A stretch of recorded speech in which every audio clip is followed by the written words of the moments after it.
All right.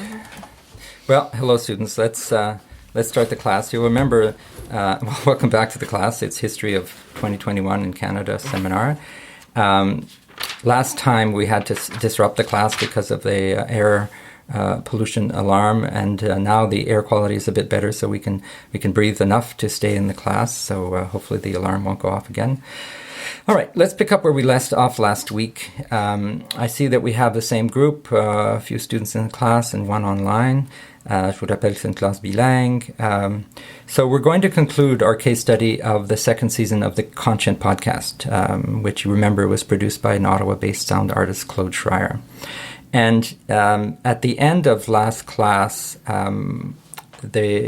he was reading a quote from a Dharma teacher called Catherine Ingram. So I think we'll start by playing that again so that you can remember what it was about. Despite having caused so much destruction, it is important to consider the wide spectrum of possibilities that make up human life. Yes, on one end of that spectrum is greed, cruelty, and ignorance. On the other end is kindness, compassion, and wisdom. We are imbued with great creativity, brilliant communication, and extraordinary appreciation of and talent for music and other forms of art. There is no other known creature whose spectrum of consciousness is as wide and varied as our own. All right, so let's talk about art.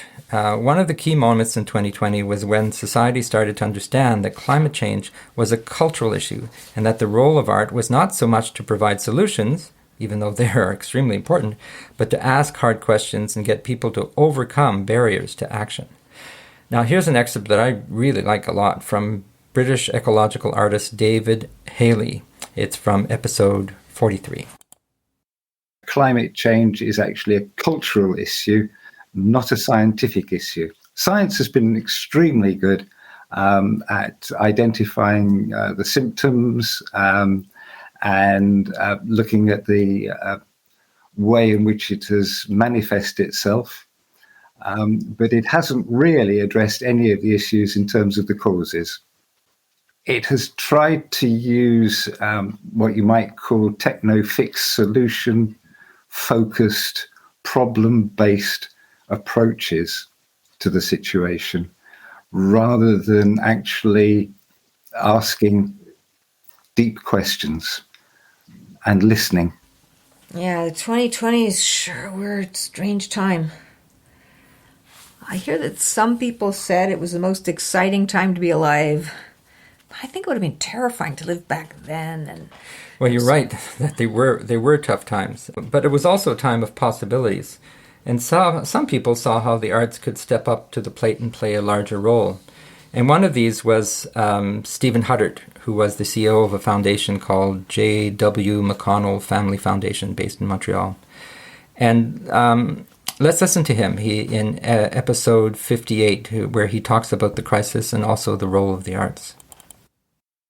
This is now an existential crisis, and we have, in a way, a conceptual crisis. Like just understanding where we are and what this is, this moment. Like all of history is behind us. Every book you've ever read, every battle, every empire, all of that is just there, right? Just right behind us. And now we are in this position of emerging awareness that in order that this that civilization in some form continue, we have to move quickly, and the arts can help us do that by giving us a shared sense of this moment and its gravity, but also of what's possible and how quickly that tipping point could be reached. They keep talking about a tipping point. What's a tipping point? Well, that's a good question. Sorry about that. I should have filled you in. I found a quote from episode 19 where Schryer talks to an expert about this. Here it is. It's Canadian writer Britt Ray in an article called Climate Tipping Points, the ones we actually want. This is Schryer reading the quote, and you'll notice that the sound of a cuckoo clock in this one. Schryer liked to insert soundscape compositions in between his interviews in season 2. So here's Britt Ray.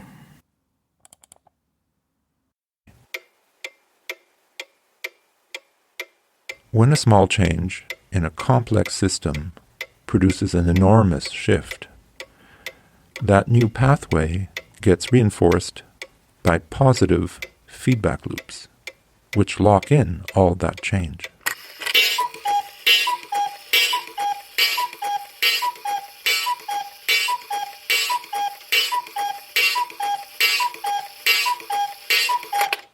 That's why tipping points are irreversible. You can't go back to where you were before. A tipping point that flips non-linearly could be the thing that does us in. But it could also be the thing that allows us to heal our broken systems and better sustain ourselves.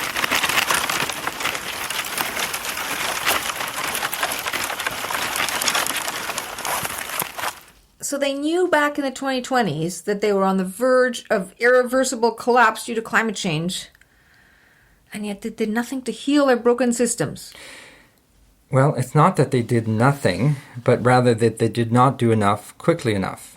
Now, it's easy to look back and be critical, but that's why we're looking at this history and trying to understand what happened back then and what it means to us now. You are students of history, and you know how significant it can be. Anyway, there were so many theories back then, and great writers writing about change, Richard Heinberg, Jeremy Lent, Robin Wall Kimmerer, Naomi Klein, Michael E. Mann, and so many more. And there were also podcasts like The Green Dreamer and For the Wild, and they all provided words of warning and interviewed brilliant people and proposed alternative paths. All the information was there, but at first, at least, it did not do much to mobilize the population. People were pretty comfortable in their lifestyle, and many lived in a kind of denial about the climate emergency. And people only really started changing their behavior when climate change affected them directly, like a flood or a fire in their backyard. And this is when it became clear that the arts had a role to play in shaping the narrative of change and changing the culture. So I'll give you an example here. There's a performance artist and podcaster named Peterson Toscano who talks about the power of storytelling and how stories touch people's hearts and minds. And this is from episode 33. It's artists who not only can craft a good story, but also we can tell the story that's the hardest to tell, and that is the story about the impacts of climate solutions. So it's really not too hard to talk about the impacts of climate change. And I see people, when they speak, they go through the laundry list of all the horrors that are upon us, and they don't realize it, but they're actually closing people's minds, closing people down because they're getting overwhelmed.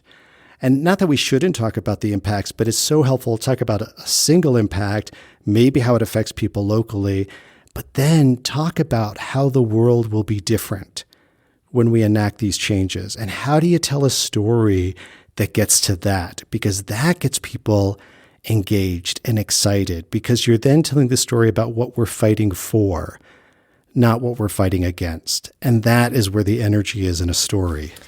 Right. You think something as simple as a story could really change a person's behavior?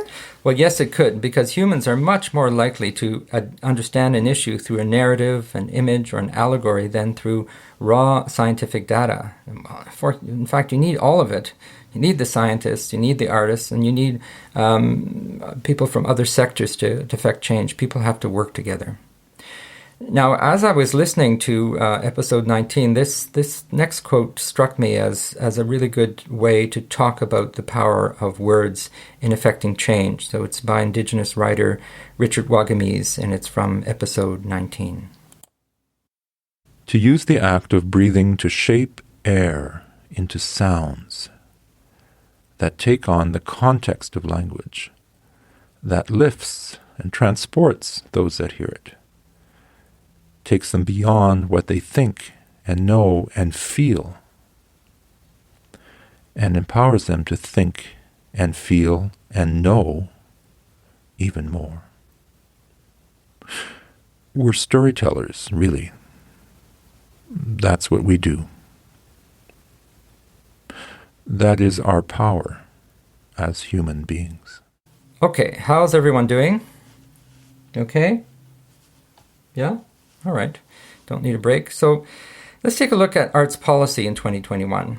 Cultural theorist and musician Dr. David Maggs wrote a paper in 2021 called Art and the World After This. It was commissioned by a foundation called the Metcalf Foundation. So in this excerpt from episode 30, Dr. Maggs explains the unique value proposition of the arts and how the arts sector basically needed to, at the time, reinvent itself. Complexity is the world built of relationships, and it's a very different thing to engage what is true or real in a complexity framework than it is to engage in it in what is a modernist Western Enlightenment ambition to identify the absolute objective properties that are intrinsic in any given thing.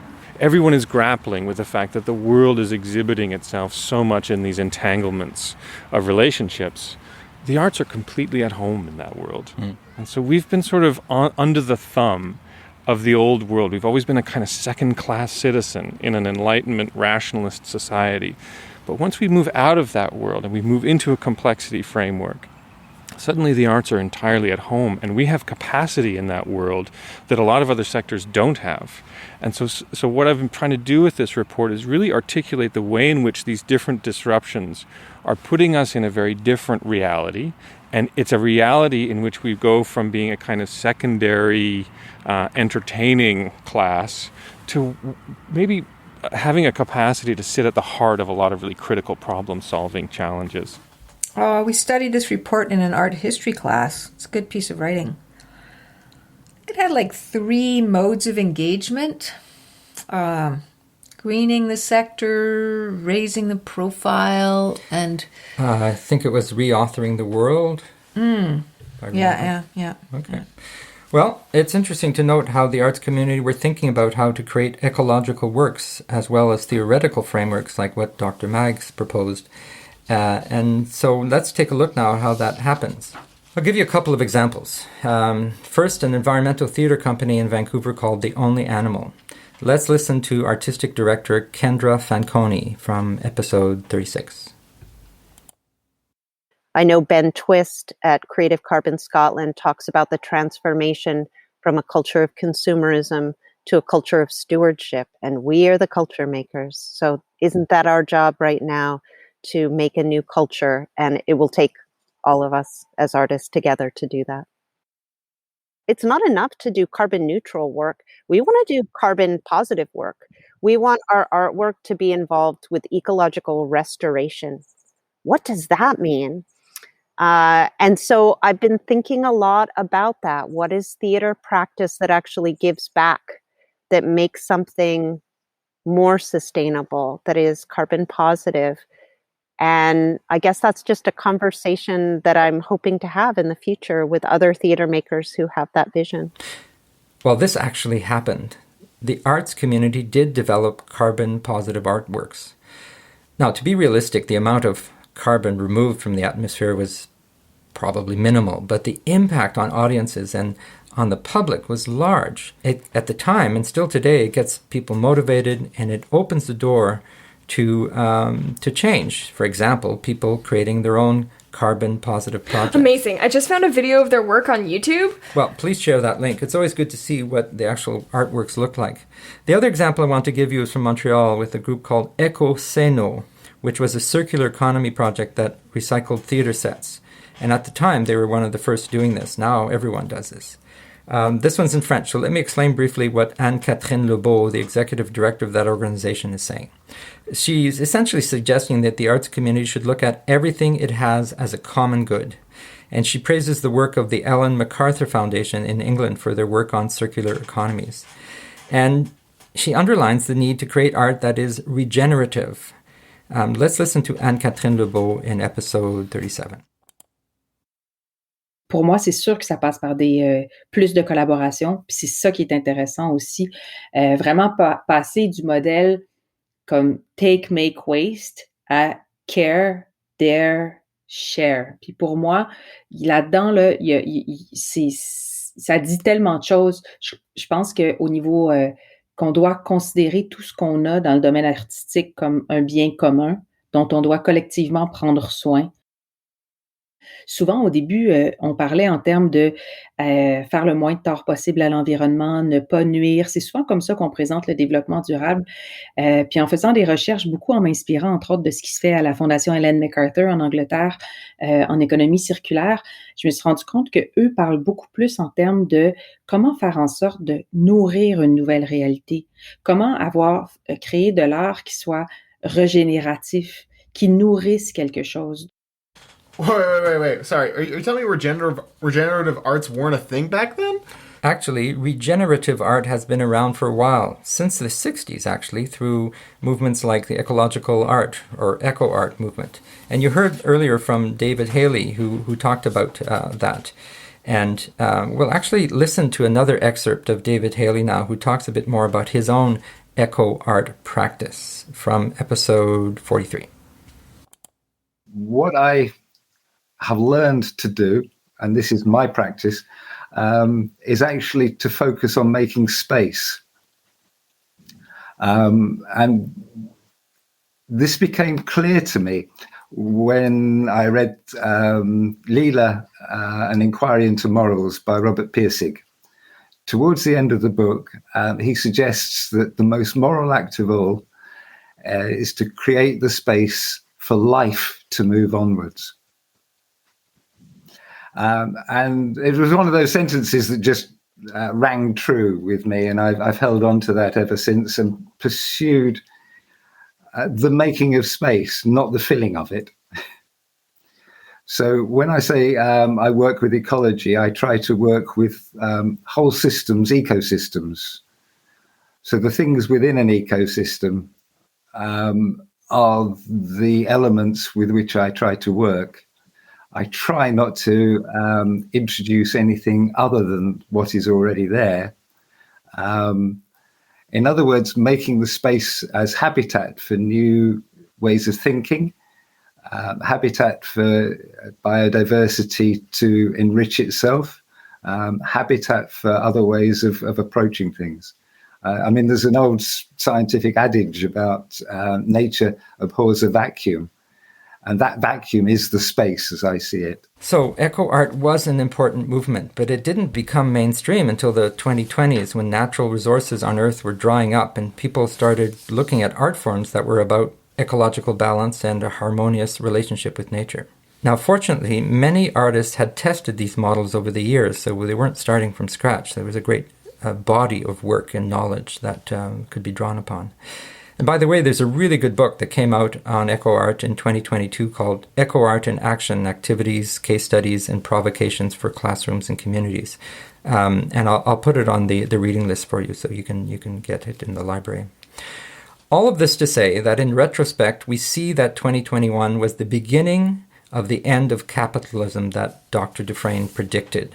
And the arts were indeed at the heart of this transformation because they were able to provide metaphor, imagery, illusion, fantasy, tell stories that moved people's hearts and presented a new vision of the world.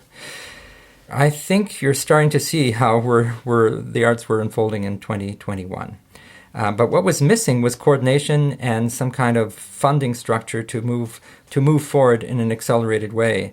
Now, this was happening in the United Kingdom with organizations like Julie's Bicycle and Creative Carbon Scotland, but we didn't have that here in Canada. So I want you to listen to an excerpt of Schryer's conversation with Judy Pearl, who ended up being a very important figure in the arts in the 2020s because she was co-founder with Angelia Padurai, Anthony Garofalos-Auger, Kendra Fanconi, Miran Faraday, Howard Jang, Tanya Kalmanovich, David Maggs, Robin Sokolowski, and Schryer himself, of an organization called Scale, which I mentioned earlier. So here's Judy Pearl, who explained what Scale is about from episode 59. It's a national roundtable for the arts and culture sector to mobilize around the climate emergency. A few months ago, you and I and a few others were all kind of having the same realization that while there was a lot of important work and important projects happening around, at the intersection of arts and sustainability in Canada, there lacked some kind of structure to bring this work together, to align activities, to develop a national strategy, and to really, deeply, deeply question the role of arts and culture in the climate emergency and activate the leadership of the sector in terms of the mobilization that needs to happen in wider society. Scale is really trying to become that gathering place that will engender that high-level collaboration, which hopefully will create those positive tipping points. Okay, time is passing quickly here. There are many other examples in Season 2 of the role of the arts, about community-engaged arts, immersive arts, activist arts, ritual-based practices. But in the interest of time, I'd like to move to the idea and the notion of hope now. There are many amazing books and podcasts about hope during this time. Schryer mentions that he enjoyed the book by Thomas Homer Dixon called Commanding Hope. Also, Elson Kelsey's Hope Matters, Joanna Macy's and Chris Johnson's classic from 2010, Active Hope. But there were many others.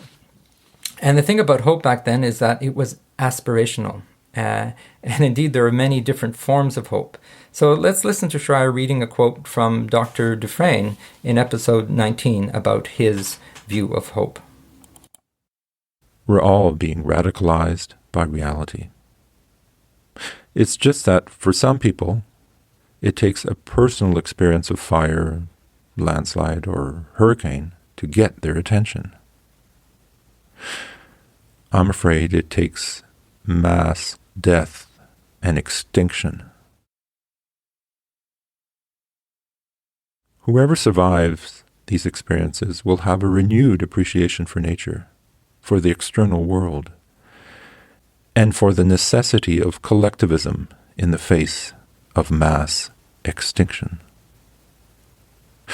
There's hope in this, although I admit it's wrapped in ugliness. And it is very ugly, isn't it? So here's another take on hope from composer Dr. Annie Matani in episode 52. Now, Annie was a director of an electroacoustic music festival in the United Kingdom, where the focus on their 2021 edition was on listening, and how listening could help us better understand our environment. If we can find ways to encourage people to listen, that can help them to build a connection to even if it's to a small plot of land near them, but helping them to have a new relationship with that, which will then expand and help, hopefully, to have a deeper and more meaningful relationship with our natural world.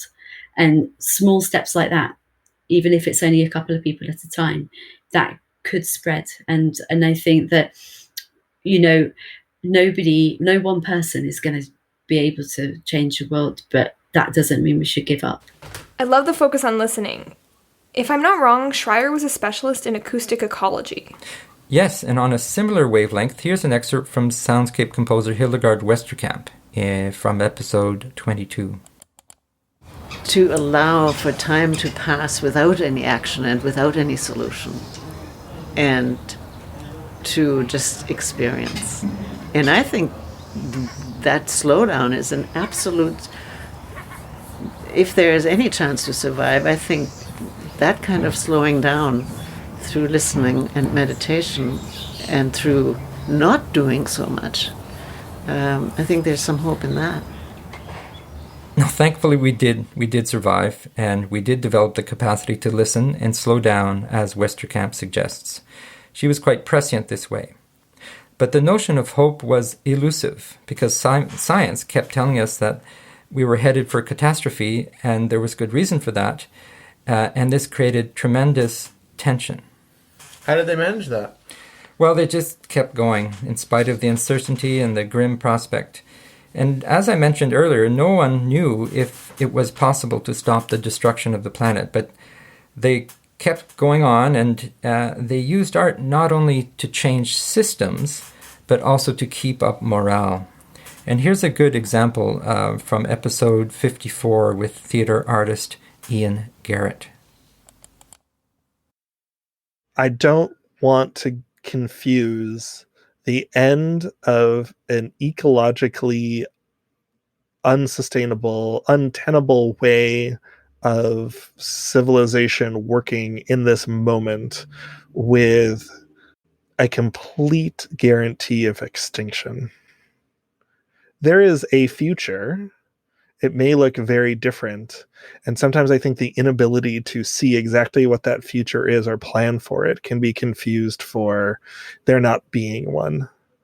And I'm sort of okay with that uncertainty. And in the meantime, all one can really do is the work to try and make that, whatever it ends up being, more positive. There's a sense of biophilia about it. Okay, they knew there would be trouble ahead, but what about the adaptation preparedness in the arts community? How did they prepare and adapt for the changing environment? Did they just not see it coming? That's one thing to raise awareness through art, but how did art actually help people deal with the reality of fires, floods, climate, refugees, and all that?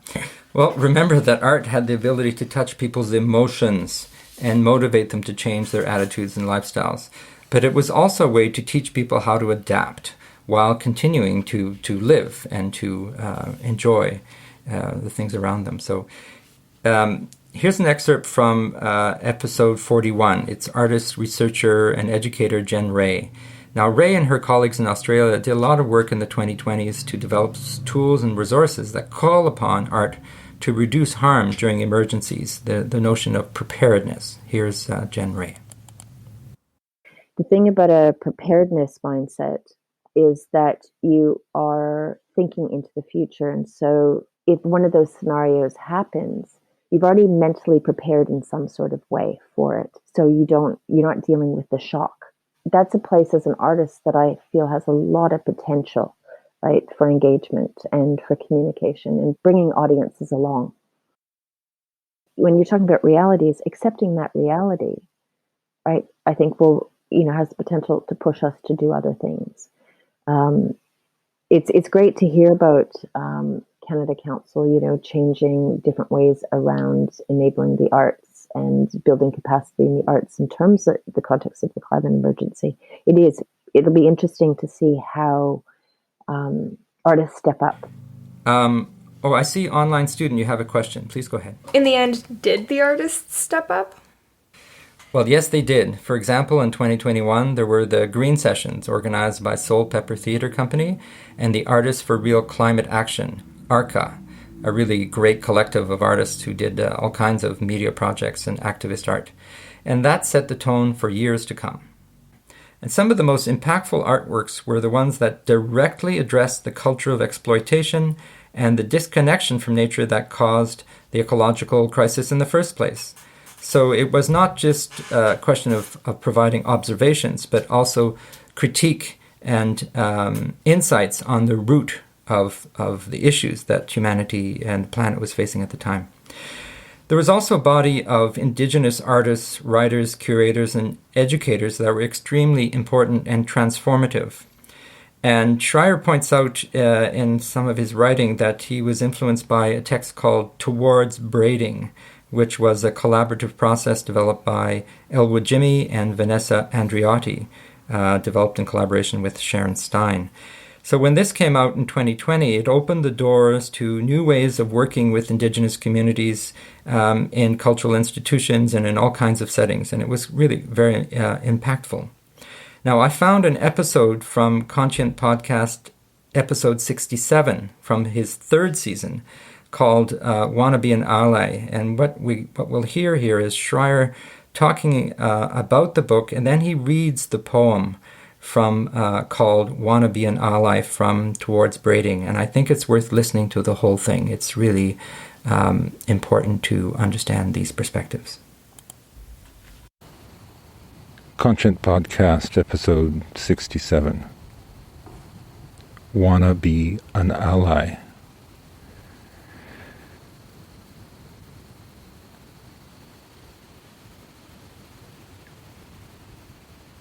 I've been thinking about decolonization. It's hard to say that. And reconciliation and other issues in our relations with Indigenous communities. And I was reading a text the other day that really affected me positively, but also emotionally, and I wanted to read it to you. If you remember last episode, I talked about the idea of radical listening. Well, this is a type of radical listening in the sense that each of these words are, I think, very meaningful and important for us all to consider. So it's from a document called Towards Braiding by Elwood Jimmy and Vanessa Andreotti, written in collaboration with Sharon Stein. It's published by the Muskeris Foundation.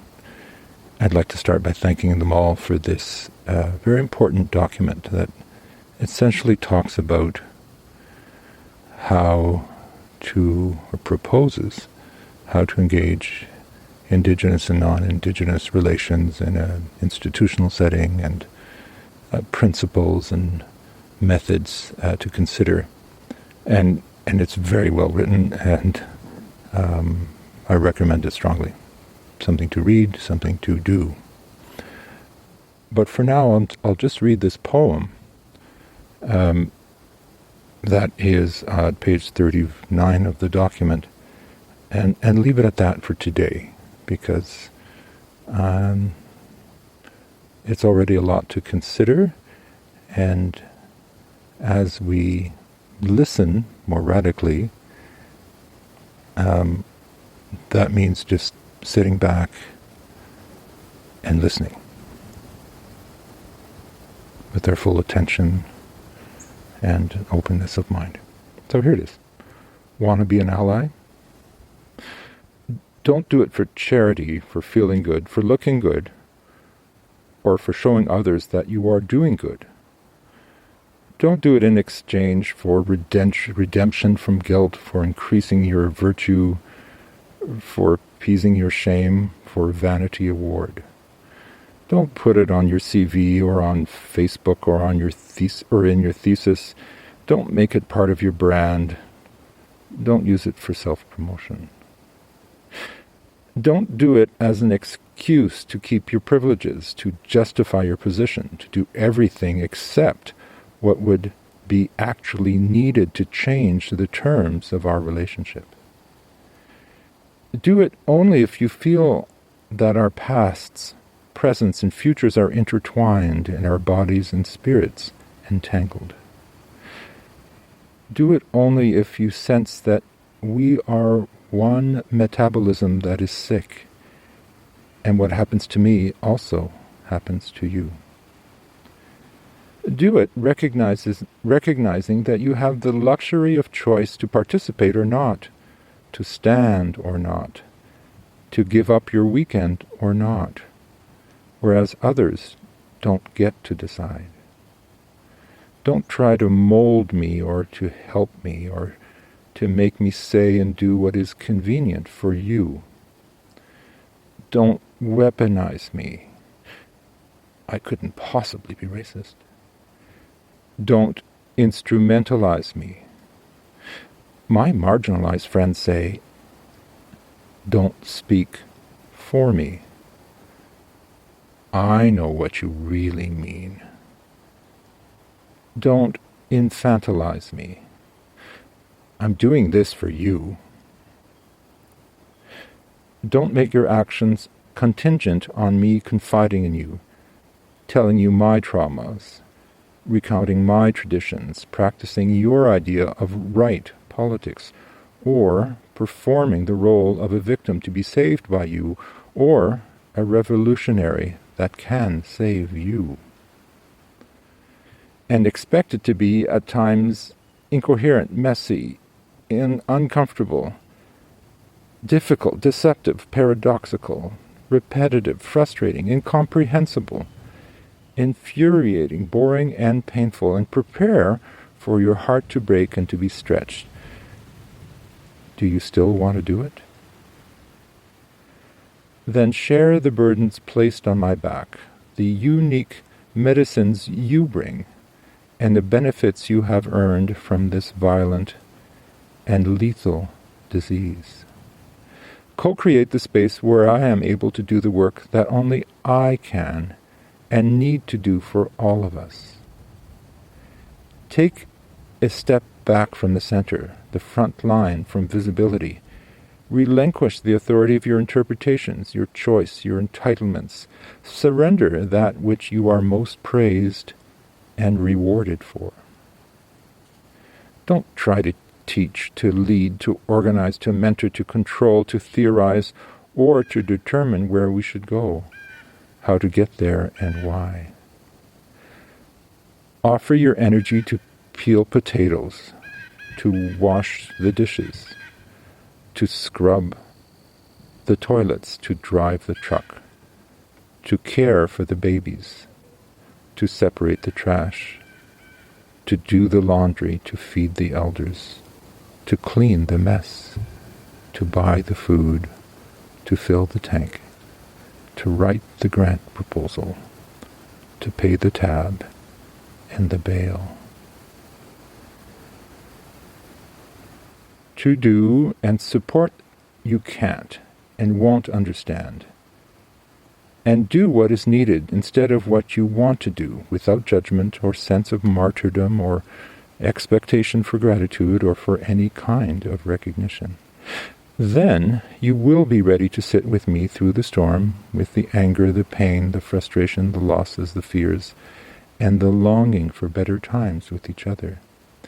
And you will be able to cry with me, to mourn with me, to laugh with me, to heart with me, as we face our shadows and find other joys in earthing, breathing, braiding, growing, cooking, and eating, sharing, healing, and thriving side by side, so that we might learn to be ourselves, but also something else, something that is also you and me, and you in me, and neither you nor me.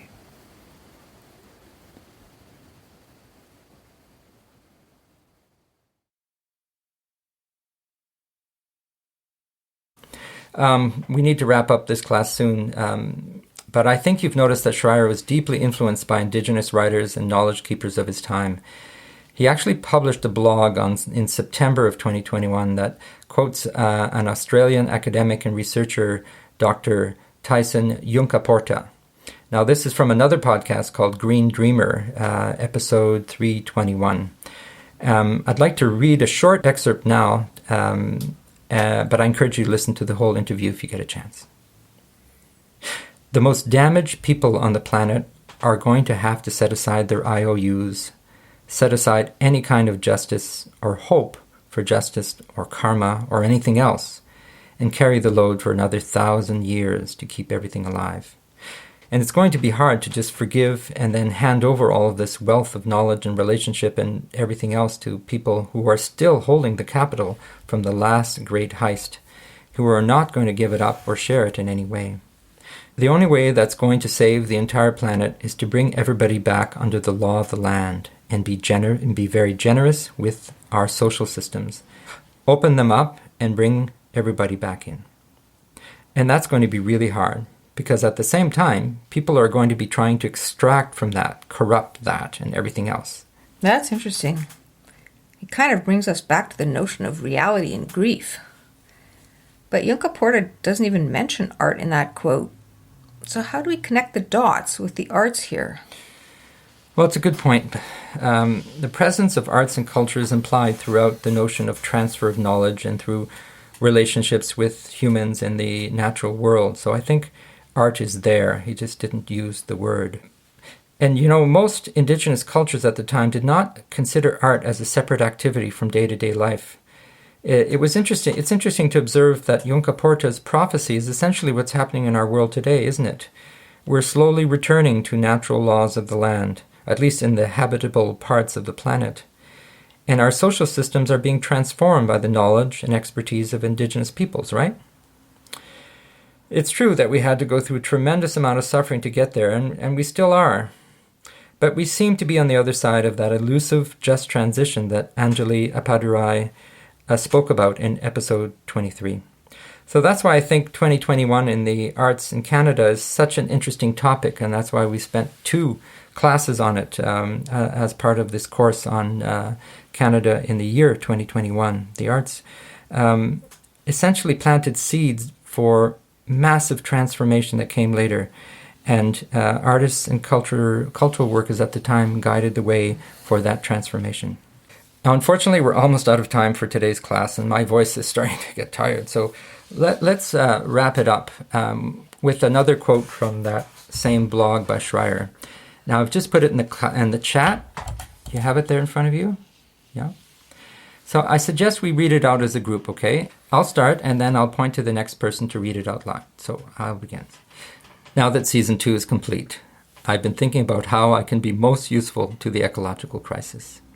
Is it by sharing more knowledge about art and climate through podcasts like this one?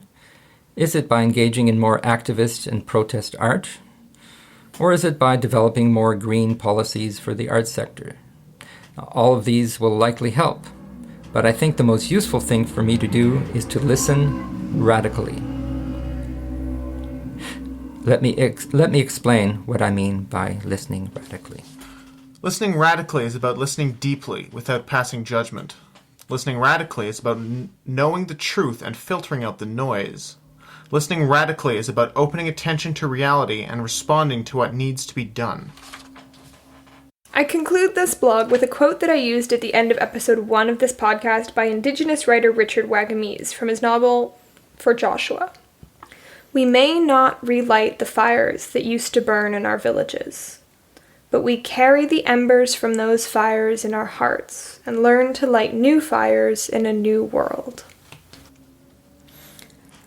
We can recreate the spirit of community we had, of kinship, of relationship to all things, of union with the land, harmony with the universe, balance in living, humility, honesty, truth, and wisdom in all of our dealings with each other.